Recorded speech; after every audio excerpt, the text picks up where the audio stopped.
What's up, everybody? This is Miles Turner, the Indiana Pacers. You're listening to the Paceroos Podcast. Be sure to follow @Paceroos on Twitter. Hello, everyone, once again, and welcome to the Paceroos Podcast, the only Aussie NBA podcast with a bias towards our beloved Indiana Pacers. My name's Adam. I'm your host today, and I'm joined once again by Alex. Yes, sir. Very excited. Goga sighting. Goga has made an appearance. I'm very excited. And speaking of Goga's biggest fan, Justin. Yes, hey guys, great to be back for another episode. Extremely excited. The next time the Pacers play will be the regular season. This is the time of the year we've been waiting for since the Boston playoff series. And there is so much to talk about, including obviously the final preseason game, Indiana and Minnesota.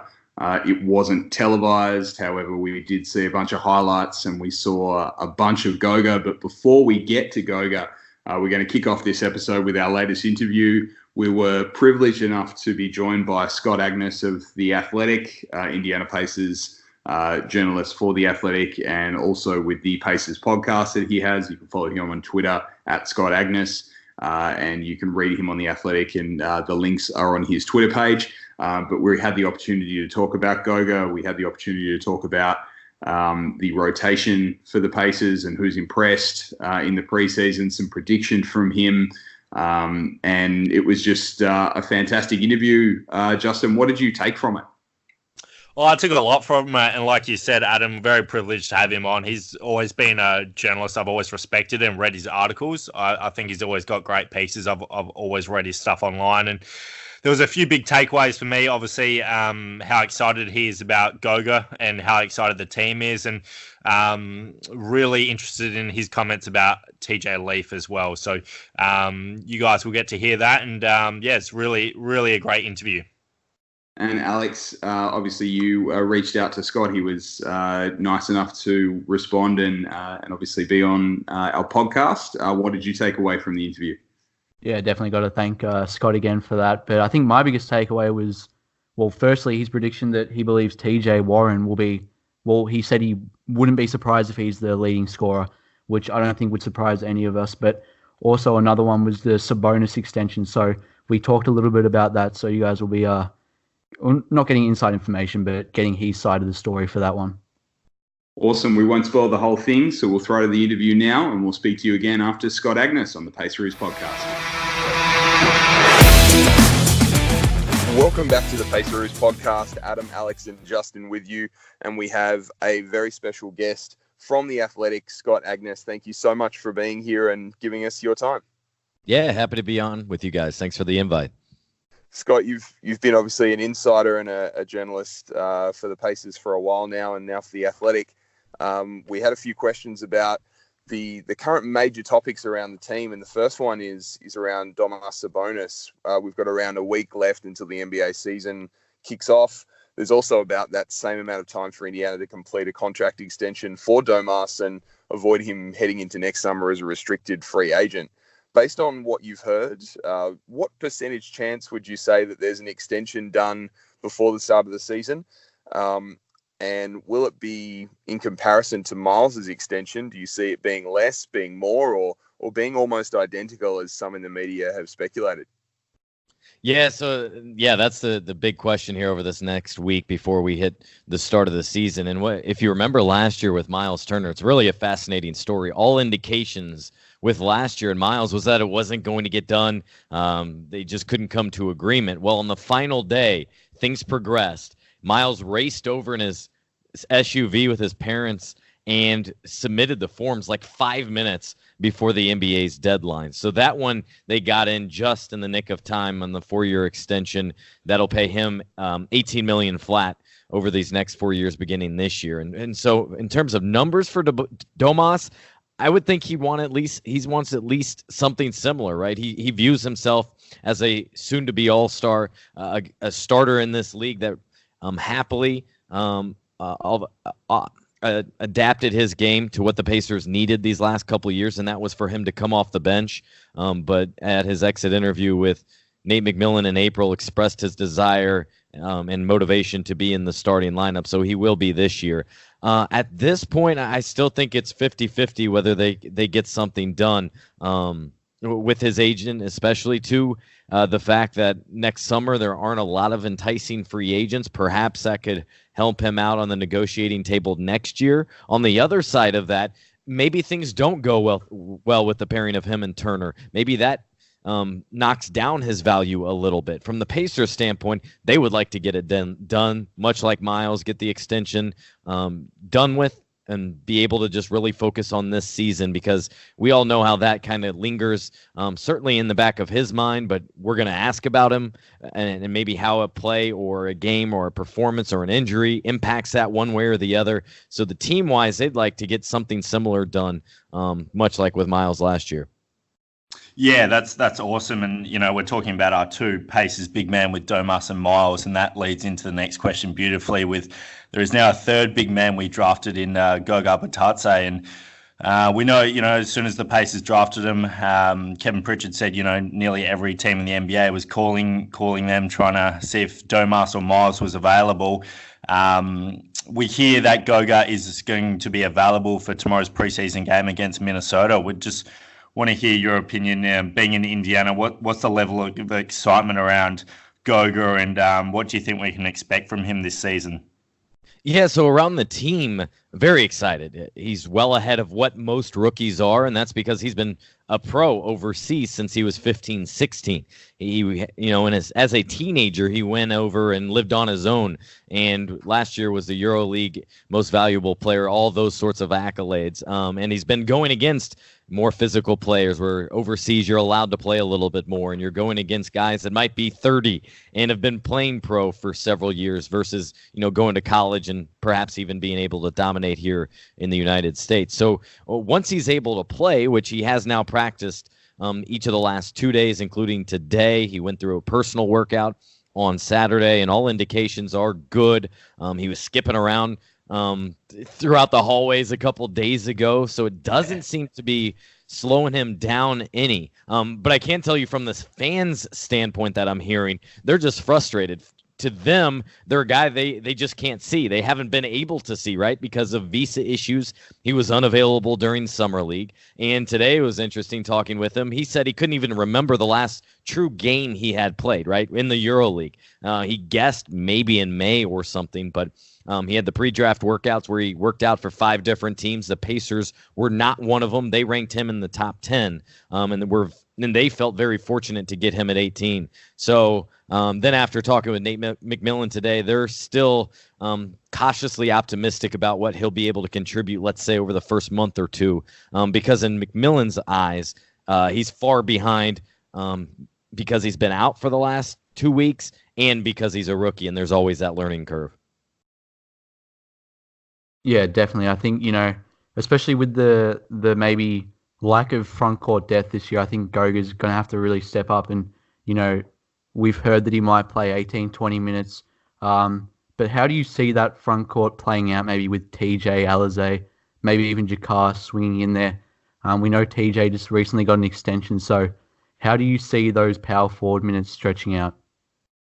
Yeah, so I believe Goga will be the backup 5 position playing behind Miles, and basically Domas will be the full-time 4 position. And in the first couple of preseason games, the way we've seen McMillan stretch out his lineup is he brings out Domas first, keeps Miles in there, and then switches them up a little bit. And to me, I like it. To me, that will able to lend itself to Domas playing 6 to 8 minutes with that starting lineup, come out briefly, get Miles a couple more minutes alone with a guy probably in TJ Leaf, at least initially. I think Jakar Sampson will get some time there, maybe TJ Warren a few minutes at that spot. I think Alize, an outstanding rebounder. He's probably he is on the outside looking in right now in terms of that second unit. But then what I really like about Domas being in that 4 spot and the first guy out is then he can come in with that second unit and to an extent be the focal point like he was last year. They can run the offense through him, middle of the floor.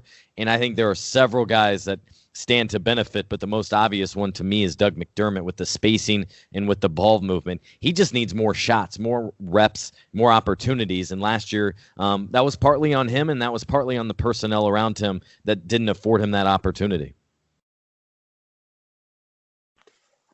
Yeah, the front court depth, I think, is obviously a subplot going into this season with the acquisition of TJ Warren, as well as he can stretch up to the power forward position. Our main division rival is Milwaukee, and they like playing the MVP Giannis at power forward. How do you see the defensive matchups for Milwaukee specifically, seeing that they'll at times have Brook Lopez, Giannis, Middleton, Bledsoe, and potentially a fifth guy, potentially a shooter or a DJ Wilson, someone like that.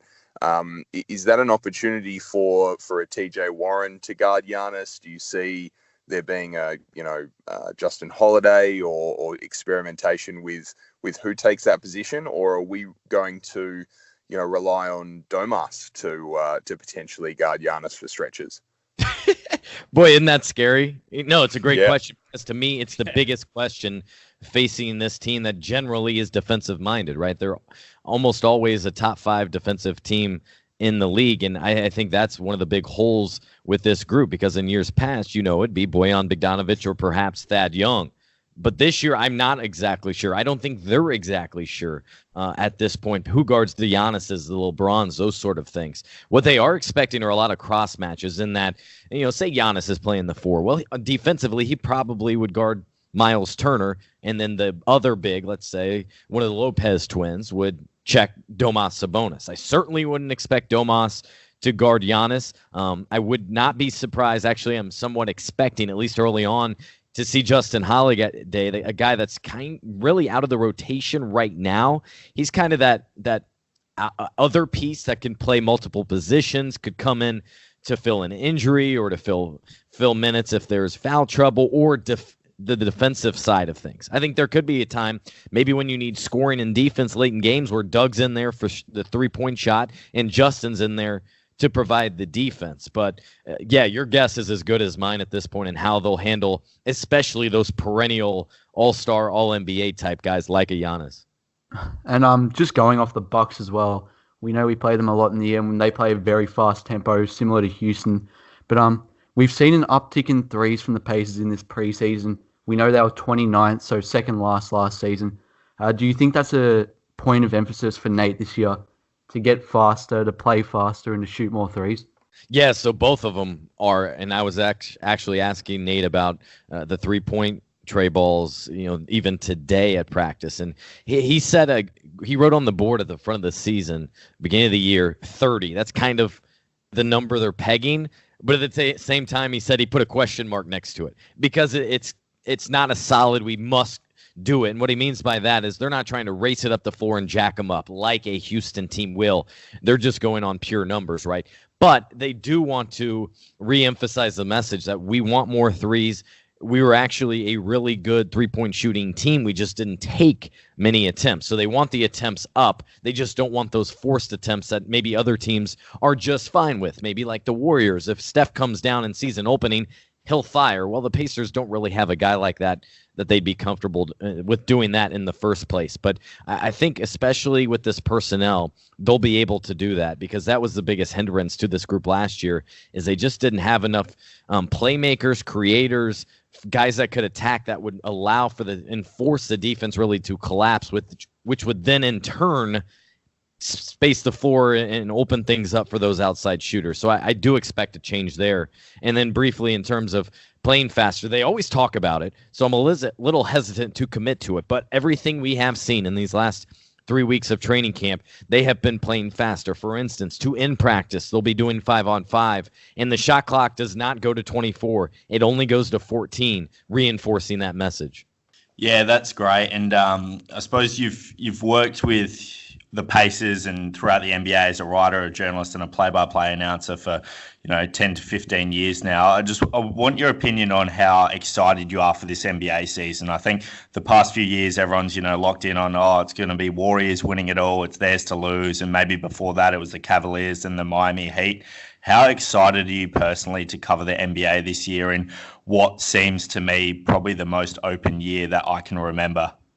Yeah, that's kind of the consensus at this point. And, when you specifically maybe target the Eastern Conference, there's Milwaukee, and then it's even a toss-up, I think, for that next tier, and then even who knows with that third bunch after that. I've heard people put Miami in the top 5 or Orlando in the top 5, and while it does sound outlandish, when you really consider it, well, that maybe is their best-case scenario. Maybe one of those does end up getting through. I'm always excited to see things. I was one, however, that didn't mind watching those special teams like the Warriors. When I watch a game, I want to see things that you just don't see every day. You can't go to a high school gym. So this outstanding shooting or the incredible ball movement like we saw with the Spurs in years past. I just want to be impressed and maybe see things you don't see on an everyday basis. So I had no problem with watching the Warriors and those sorts of things. I am fascinated with what's going to happen in LA with both of those teams. Brooklyn, they're still a year away, but I'm raring to go at this point. I think it's going to be an exciting year. Although I just hope there isn't with all this parity and so many teams that could win or lose on an every game basis. I hope there's more storylines, and I think there will be, that come across, because if Cleveland goes in and wins in Milwaukee, and then all of a sudden loses the next day to a team they shouldn't. Those sorts of things can really frustrate you, I think. Yeah, it's extremely open, and it's been a really interesting summer as well. Obviously, with the World Cup and with the Australian team beating the US in that friendly game, it was a massive event over here. I attended one of the games myself. Incredible atmosphere, and Miles was particularly impressive.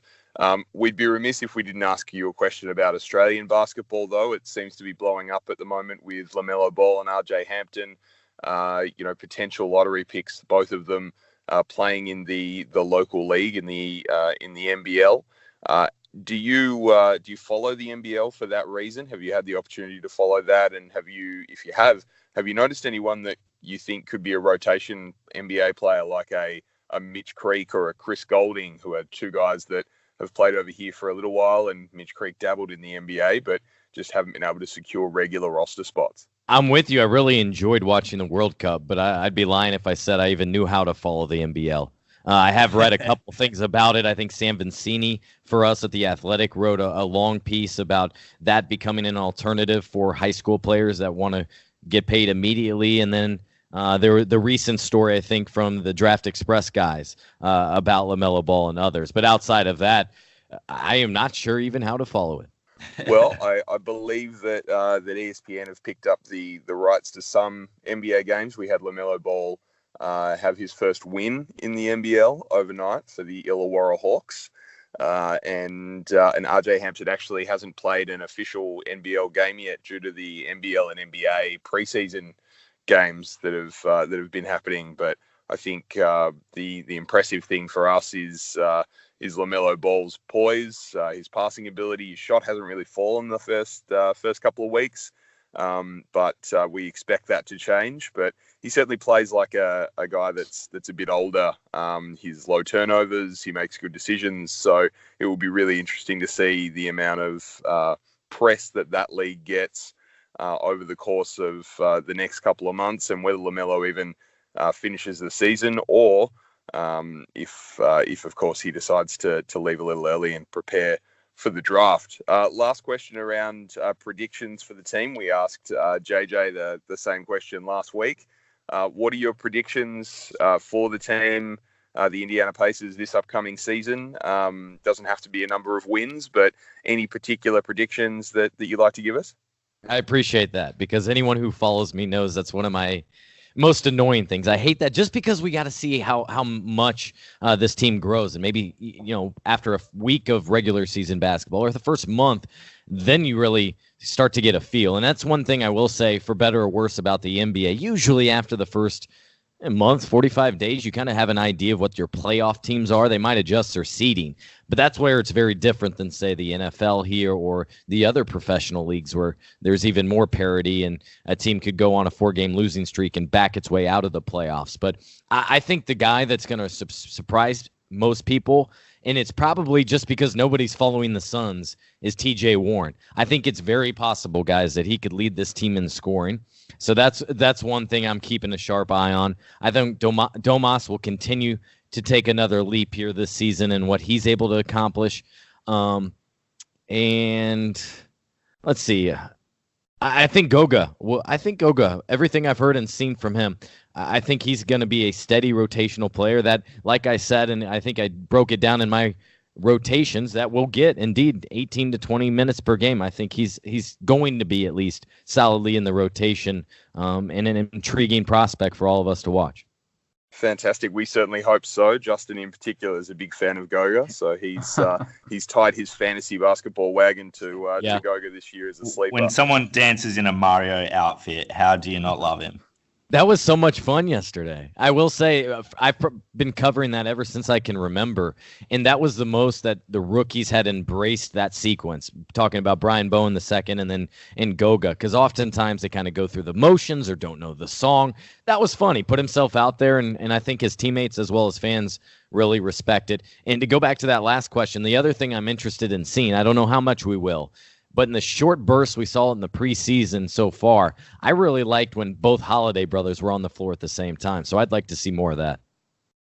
As would we. We're all big fans of Justin Holiday, and two of us are big fans of Aaron Holiday. Justin would prefer Edmund Sumner, the hype train himself, but that's okay. Hopefully we can get Aaron Holiday and Edmund Sumner sharing the court a little bit this season. By the way, about Sumner, the interesting thing with him, well, the key thing for him is health, obviously. But after that, he's always been a one. I was talking to him about this in Summer League at length. He was like, up until this summer, he had always been the one on every single team, and he's always had the ball in his hand predominantly. And only just recently is he trying to become more of an offensive threat, become more of a scorer, and more of an attacker. And we've seen that grow a little bit over this last year. But they're basically predominantly playing him at that 2 spot. And I think he's going to impress fans as well if he can stay healthy, because he's just a burst of energy off the bench. He can maneuver his way through defenses. Just at times he can get a bit fast and not quite have the vision to pass out of trouble. Yeah, we're pretty excited to see those young players, specifically the young guards, and how they can progress this season. Obviously, picking up Aaron Holiday's third-year team option, that was a given. TJ Leaf was a little bit of a surprise, picking up the fourth-year option. I think outside of the team, the inner circle of the team, there's some skepticism around his performance. Just a follow-up question. There's a lot of hype around TJ. Do you see him taking a step up this year? What TJ are you talking about? There's about 6 of them. Thank you. TJ Leaf. Sorry, guys. I made the same mistake that Nate apparently did on the bench in our third preseason game, saying TJ. It's happened several TJ. times already. Yeah. Yeah. Very confusing, but very funny for any supporter. So TJ Leaf, the youngest of the TJs, how do you see his fourth year playing out, and do you see him earning potentially a contract extension following his fourth year? Yeah, so this will be year 3 for him. And what's crazy to believe is the fact that he would be a college senior at UCLA at this point. So he's still relatively young. He believes he wasn't maximized and not played in the exact spots. He prefers playing inside out, whereas I think a lot of us going in thought he was more of an outside in player, meaning a good 3-point shooter who is also bigger and could go get rebounds or show flash of athleticism to an extent. But especially in that third preseason game, I want to go back almost and chart how many times he not only was in the post, but operated out of the post. And that is where he feels most comfortable. I'm still hesitant. I'm not out here about to write a big TJ Leaf feature. And while he's going to be a guy that makes a monster leap, in part because I think they already have so much talent on this team, I'm not sure there's space for him to make any significant moves. But the biggest thing for him that I've seen is his shot just hasn't looked good. That was something at UCLA. He was a good shooter, a threat from outside. And I mean, you just look at his shot, and ever since like last January before games, because he's one of the first guys out there 2 hours before every game, his flat just does not look good, to the point where he's leaving them all short in that warm-ups, where he's taking 3 feet back from the 3-point line to force himself to put a little bit more arc, to put a little bit more behind him. And then in games, we still haven't seen that change. But again, I think much like Doug McDermott, maybe with opportunities and reps in game, that's where he can build some confidence. And obviously he hadn't had that yet. we're all pulling for TJ Leaf, but I think the consensus from the three of us is we'll sort of believe it when we see it, which is what I'm sort of hearing from you, Scott. Yeah, I think that's fair. Yeah, Scott, thank you so much for your time today. It's greatly appreciated. You can read Scott on The Athletic. And Scott, I believe that there may be a podcast coming for you. Yeah, thanks for paying attention. You're right. Yeah, I just got the new logo, and it'll be available on both The Athletic and on every other podcast forum that we all listen to them. But we will have some subscriber-only podcasts on The Athletic, but I look forward to that. So look for that here out in the next week or so. Yeah, if you want three Australians to come on your podcast, we'll get you calling us at 7 a.m. There is no chance of that because the only time I'm up at 7 a.m. is for a flight, and I hate those flights. I don't think anyone enjoys a 6 or 7 a.m. flight. Good to talk with you guys. All right, that was Scott Agness on the Paceroos Podcast, guys. Probably the thing that stuck out to all of us right at the end there was the comments regarding TJ Leaf. He's been, I guess, pumped up in the preseason at training camp. Everyone's been talking about how hard he's worked and how good he's looked. But, yeah, Alex, you mentioned that there were a few takes in that interview, but none more so than TJ Leaf's shot. Yeah, I mean, he mentioned that he'd been leaving them short, and even in the last preseason game against Minnesota, we saw he only took 1 3, but a corner 3 ball, he left it short, which was a little bit disappointing. And again, he was -17 in plus minus. So, we're not here to bash on him. We're not here to bash on players, but I think especially when you're locking his contract for another season, you want to see some progress. You want to be seeing improvement. Yeah, I agree. And, we all mentioned our slight concerns about TJ's maybe NBA career at the start of this podcast. Episode 1, episode 2, we mentioned, this is a massive year for TJ. He could be, is he trade bait come February? Is he still in the NBA? Is he a rotation player? It's such a big year for him. Scott did say he's putting in the hard yards. He's, nearly the first player out before a game, which is fantastic to hear. But again, like Alex, you mentioned, and Scott mentioned, is his shot is just short too much of the time. He doesn't get enough arc on his shots. And, after watching that Minnesota game, you can see the fans, you can see the players, and the amount of enthusiasm they have for, like a Goga, and TJ Leaf's now slowly, diminishing in that rotation. And I guess the fan excitement of TJ Leaf is going down by the day. Yeah, it was a really controversial take in the preseason that everyone was looking forward to TJ Leaf because, as we discussed last episode, we just probably hadn't seen it from him so far. So really interesting to hear that Scott isn't necessarily buying the narrative, and also that he's more of an inside-out player rather than an outside-in. However, we've seen in the preseason that he's been more used to that effect. So it'll be interesting to see if that continues in the regular season and if there's the opportunity for him to earn minutes as sort of a small ball 5, as he was for a little bit of the game tonight. But speaking of the 5 position, Goga Bitadze had one of the most hyped debuts that I can remember for any pacer at any time, and it was in the preseason, and it wasn't televised, and yet he was going off on Twitter. Pacers Twitter was experiencing the hype the entire game. He finished with 14 points, 4 rebounds, 2 assists. He was 6 of 9 from the field, 2 of 3 from behind the 3-point line. And he was really impressive. He got absolutely torched by Cat in Karl Anthony Towns in the last quarter when he was gassed. But Justin, what did you take away from Goga's performance?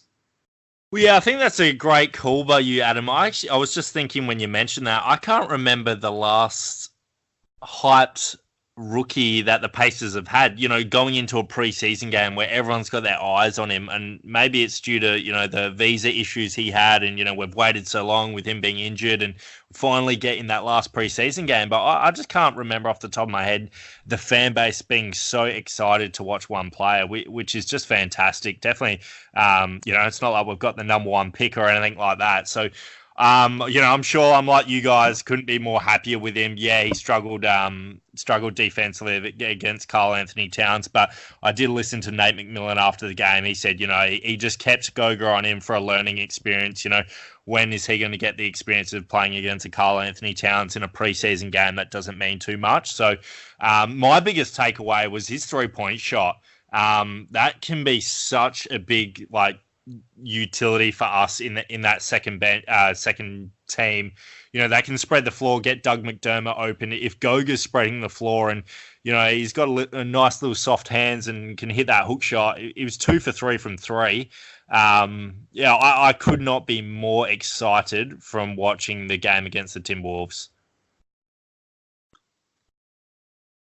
Yeah, definitely. I think, we're all pretty active on Pacers Twitter, as I'm sure most listeners are. And I agree with both of you. I don't think I've seen a time where it's gone off like that, at least not in the last of a preseason stretch. But you mentioned his ability to get the ball to shooters like Doug, and he only had a couple of assists, but I noticed that Nate really wanted to run that dribble handoff, almost like Sabonis runs it or ran it on that second unit last year. And, it's almost like you have a Miles Turner or like a mini version of Miles Turner coming off the bench. So I think Goga's going to be absolutely huge for the team this year. Yeah, he was incredibly impressive on the offensive end. He made very typical rookie mistakes. I remember a really good effort for getting a ball, hustling to a ball and winning the ball in kind of a 50-50 situation. And then he immediately, on an inbounds pass to Aaron Holiday, turned the ball over. So, just very typical rookie mistakes. It's a pity that we didn't get him to see him in 4 preseason games because he'd have the opportunity to make more of those mistakes and learn more quickly. But as Scott Agness said just before, he's already way ahead of a lot of rookies because he's played professional basketball in Europe now and moved away, and he's already experienced the life of a professional. So he already has that built in to his everyday routine, which a lot of players coming into professional sporting leagues find difficult to transition from an amateur to a professional environment. So luckily, he doesn't necessarily have to make as big of a leap as some of his contemporaries this season, and we saw that in how he played. He was pretty fearless. At times, I thought he looked a little lost, but that's to be expected in his first game, and I think shoring up that backup center position and being able to rely on him for some good quality minutes will really help early in the season as we try and iron out the Domas Sabonis Miles Turner combination as well. Yeah, and that he holds one of the biggest question marks for the season is that front court depth for us. He can come in and give us solid minutes like he did against Minnesota. Even pitching 8 to 12 points off the bench a night in his rookie season, that is going to be massive for our season. My biggest concern, and we've all mentioned it, is what is the bench production going to be this year? First game from Goga, my concerns are starting to ease off a bit. I know it's only one game, but if he can just come in the way he looks, is going to be massive for this season. I think the biggest question mark is Victor Oladipo for the season, but I think secondly, it's going to be that bench production. 100%. I think the bench obviously was used extensively in the Minnesota game. It was used probably a little less extensively in the Bulls game. The third game that we had starters averaging around 28 to 30 minutes in that game, whereas in this last game, 4 out of the 5 starters only played 16 minutes. The 5th was TJ Warren. He played less than 10. So we saw a greater emphasis on the depth of the bench and really seeing what we had. And that leads me to, I guess, the next big talking point from the game, which was, a contentious issue with the three of us last episode, was that TJ McConnell, Edmund Sumner, Aaron Holiday guard rotation off the bench. And it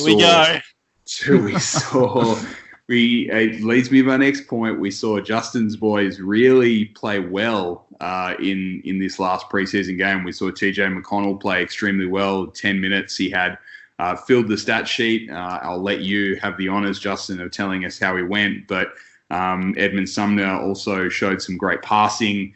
whereas Aaron Holiday was 3 for 12 and 1 for 6 from behind the arc. So he struggled shooting the ball. We know that he will continue to jack up shots, though, and he's a confidence and rhythm shooter. But Justin, the floor's yours. Your boys played really well. So why don't you tell us how good they are?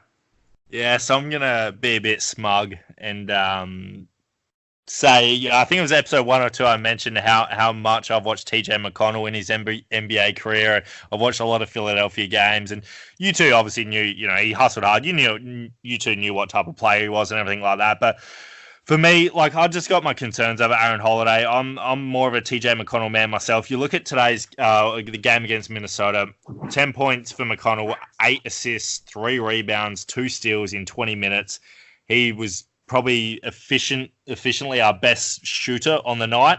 Then you've got Aaron Holiday, 3 for 12, 1 for 6 from the 3-point line.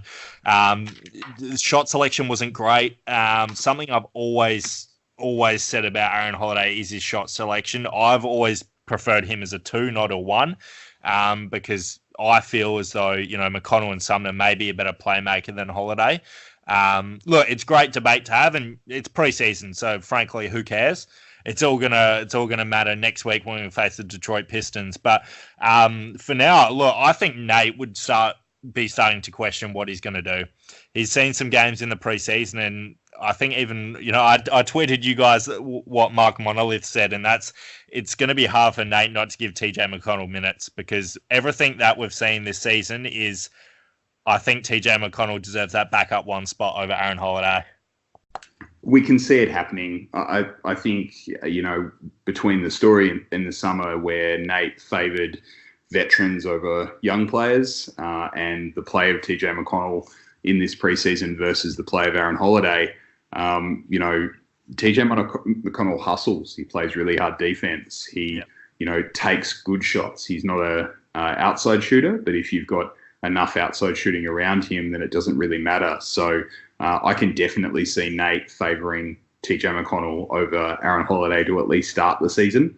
And Aaron Holiday's got a lot of pressure on him, I think, early in the year to earn more minutes and to try and take those minutes away from TJ McConnell, because that TJ McConnell's going to give 110% for every second that he's out on the floor. He doesn't have the talent that Aaron Holiday has, but Aaron Holiday is going to have to play a lot smarter and a lot more efficiently if he wants to take those minutes away.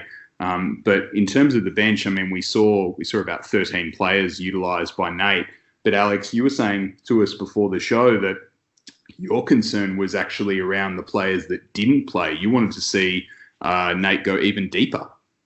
Yeah, I think, there's no issue really playing the guys that he did, but when this is the last preseason game, these guys are going to play a lot of G League this year. So I think this would have been a good test for them, especially since Minnesota were continuously playing their starters late in this one.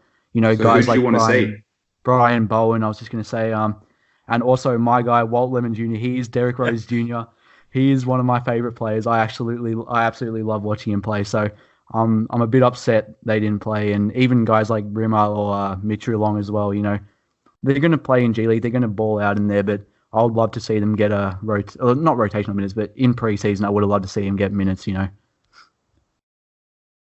Yeah, I think it's obviously difficult, especially with a team like the Pacers that had so much roster turnover in significant spots from last season to this season. You just look at the starting lineup, and 4 out of the 5 players that are on the starting lineup for these for the start of the season, the 4 preseason games, weren't in our starting lineup, and 3 of them weren't even in our lineup last year. So it's clear that Nate wanted to make sure that he gave them as much time as he could without overworking them in the preseason. I think he succeeded in doing that, but it would have been nice to be able to see guys like Walter Lemon Jr. and Brian Bowen, the second honorary Australian, out there for a little bit more time.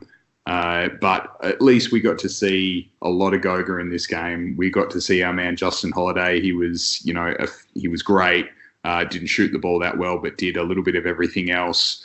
Doug McDermott actually made some shots. He was, coming around some curls as he does, and seemed to be in a really good rhythm. And I guess, Justin, another opportunity for you to gloat. Edmund Sumner looked really, really good. He had a few really nice assists. He scored some good buckets. He scored from outside. He was 1 of 3 from behind the arc. So if that's the sort of performance he's going to turn in the season proper, then he's the backup too. There's just no bones about it. Yeah, totally agree. And, these are the little things that are going to make or break our season. The likes of Sumner, McDermott, Holiday, McConnell, how are these players going to perform? And, yeah, like I have said that, I like Sumner and McConnell. I think they should be our backups. I would love Aaron Holiday to kind of prove me wrong. But, it's great to see Doug McDermott. You mentioned him before, Adam. He needs a good year. 4 for 5 from deep against Minnesota. That's the player we need. I don't remember the stats, but someone said like his shooting percentages in Indiana are absolutely dreadful. For some reason, he always plays better on the road. Road McDermott. It's real. Yeah, Road McDermott. Very rare players are like that. Usually players are much better at home. So I'm not sure what curse Bankers Life Fieldhouse has over McDermott, but hopefully Goga can lift it. Well, they were a good combination today. I think that that bench lineup of Sumner, McConnell, Holiday, McDermott, and Goga spent a little bit of time together, and it was a cool look. I think defensively it can kind of be exploited in the forwards. That's where Justin Holiday is going to be forced to guard power forwards in a lot of those cases, but. Overall, it was rangy. It was dogged defensively. And I think that sort of lineup, that Sumner, McDermott, Holiday, McConnell, Bitadze lineup, is something that we're likely going to see as the bench unit in certain matchups. Obviously, there's going to be the opportunity to play Alizé and TJ Leaf where a genuine power forward's needed, and we've talked pretty extensively about that backup power forward spot and how that looks. But overall, I think there's a lot of movement to happen over the next month or so as Nate shakes out this rotation and figures out who he trusts. Because at the end of the day, he's a veteran coach, and he will go with the guys that he can trust will do the job that he needs them to do. Yeah, definitely. And just speaking to a few people I know here in Melbourne and just, talking hoops, and it's funny, the narrative about the Indiana Pacers is people think TJ McConnell is the perfect pacer. It's, he plays hard, he hustles. It's all about efficiency, making the right pass, where, Aaron Holiday, they don't see as a good a fit. It's just funny to think of the casual NBA fan would just think TJ McConnell is a perfect pacer. Look, I think I've heard that too. I've seen that written a lot, that, he embodies a lot of what we've shown as a team over the last, 10 to 15 years. And it's not far off the mark. I think where he kind of goes against the grain in this team is that this team is more geared towards offense, and TJ McConnell is kind of the antithesis of that. So it'll be interesting to see how he fits in. He can sort of add a little bit of that pacer toughness, that on-brand pacer toughness that we've built over the last decade or so. Whilst still the players around him being more offensively geared and taking some more shots and playing at a high pace. Yeah, I couldn't agree more. So really excited now, though. Preseason's done, training camp's done, and just over a week's time until we play the Detroit Pistons at home, which I cannot wait for. Any thoughts or predictions on, the Detroit game? Obviously, first game of the season. Do you see Goga continuing to play some minutes, or are we going to see Nate be a little bit more tentative with Goga because he hasn't necessarily had the preseason that his teammates have had? I think it's just going to come down to foul trouble with Sabonis and Turner. We're playing Blake Griffin and Andre Drummond. If Sabonis or Turner get in foul trouble early, we might see Goga starting early. It's going to be very interesting. I've got high hopes. I really want to win that game. It's a big division game because I think we played Detroit, three times real early. So we want that. Yeah, first month. So we want that jump on them early. I have big hopes for Sabonis. I think JJ and Scott Agness have mentioned to us their predictions have been Sabonis is going to have a big year. So, it's going to be a fantastic front court matchup between Blake Griffin, Drummond, and then you've got obviously Sabonis and Turner. Yeah, and I think it's the opportunity for our guards and forwards to really stamp their authority on this team. I mean, you've got for Detroit, obviously Reggie Jackson, Derrick Rose, Luke Kennard. Those guys are going to be playing a fair few minutes. And then for us, obviously, we've got Brogdon, we've got Warren, we've got Jeremy Lamb. So we've got an opportunity for those guys to really exploit the matchups with Detroit. So I'm looking for one of those guys to have a big game in game one, and for Sabonis and Turner to really clamp down defensively on that Drummond-Griffin combination, because if Detroit are going to win the game, then that's the combination that's going to do it. So the pressure is on Domas and Miles, but I think they're up to it defensively. They just need offensive help from everyone else on the floor. Yeah, definitely. I think that will be a big one for TJ Warren. You mentioned the wings and guards. Detroit, Derrick Rose, not known for his defense. Luke Kennard, not known for his defense as well. So that could be a big one for Lamb. I know Facci from Setting the Pace. He's a long-line listener for this one, but he's a big fan of Jeremy Lamb. He reckons he'll lead the scoring in the first game. So I could definitely see one of Lamb or Warren dropping 25-30 on that one. Definitely.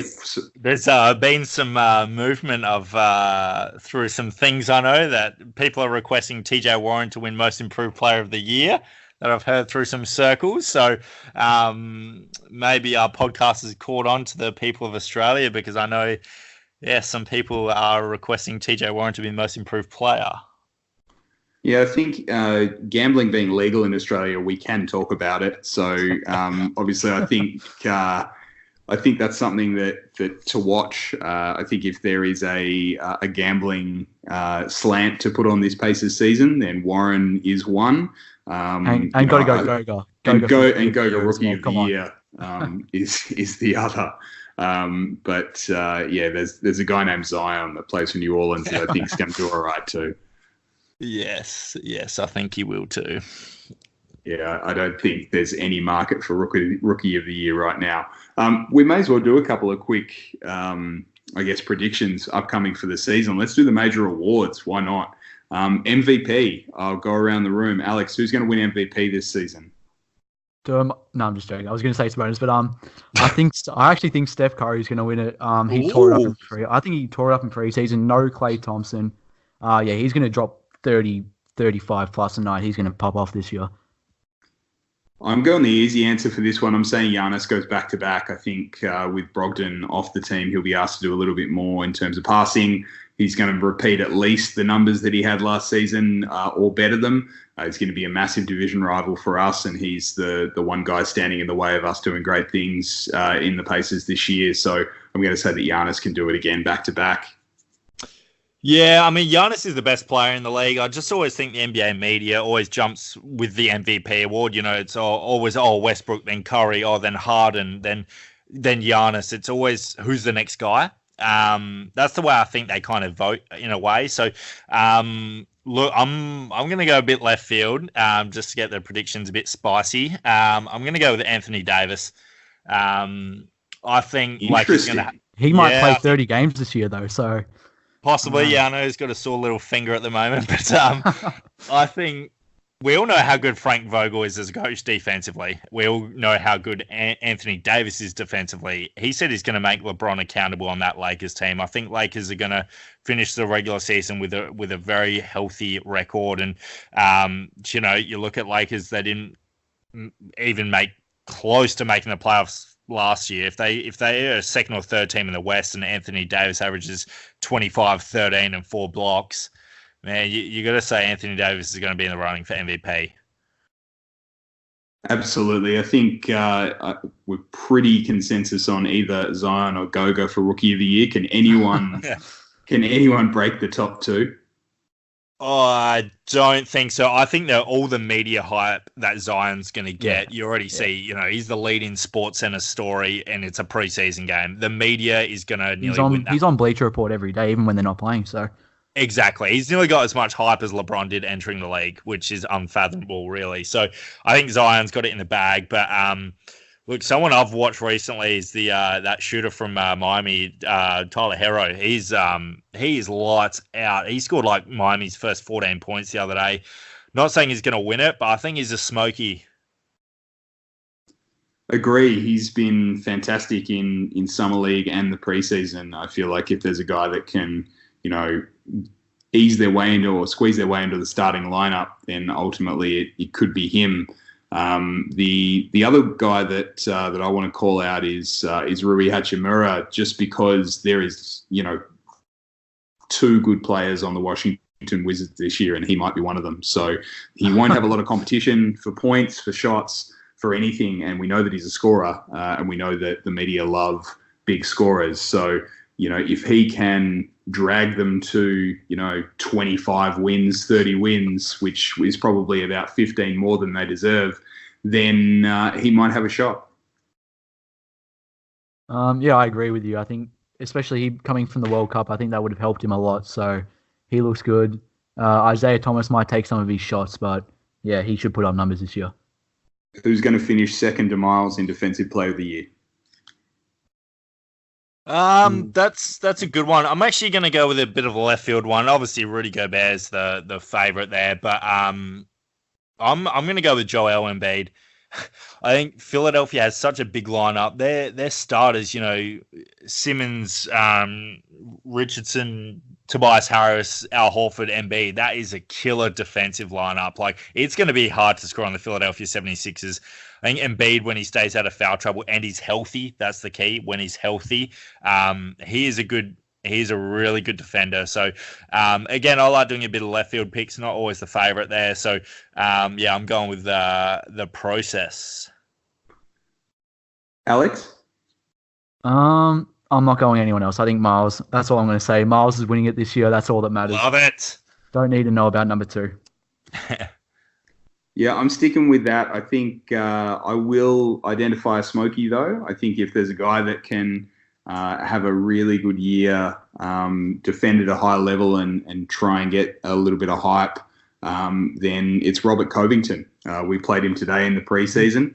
Extremely good defender. I think he's going to be asked to do a lot on that team because Wiggins probably can't guard a chair.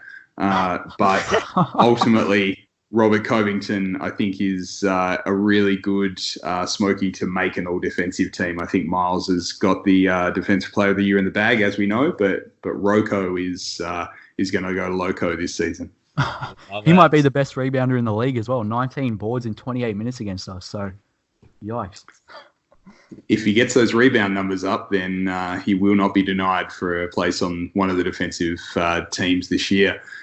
Good prediction, guys. We'll leave it there, and we'll see our listeners again. We'll catch you again when the season proper begins. We'll have another episode next week where we'll talk about the Detroit game, and we'll be working on some more guests for you, as you can probably see on Twitter. We're hard at work trying to bring you more of the wonderful members of the Indiana Pacers family. Yeah, definitely, guys. I can't wait, and just like to give a shout out to all the support we've had so far. Twitter's been amazing. The guests we've had have been amazing. This is our 6th episode, and all the feedback has been tremendous. So to all the fans out there, keep listening, and we'll try and bring you some more episodes. Yeah, we can't thank obviously JJ and Scott enough for giving of their time the last couple of weeks. We're ready for a really big season. We're excited to bring you a lot of Pacers content. With a little bit of Australian content splashed in. So thank you very much for listening once again, and we'll catch you again next week on the Paceroos Podcast.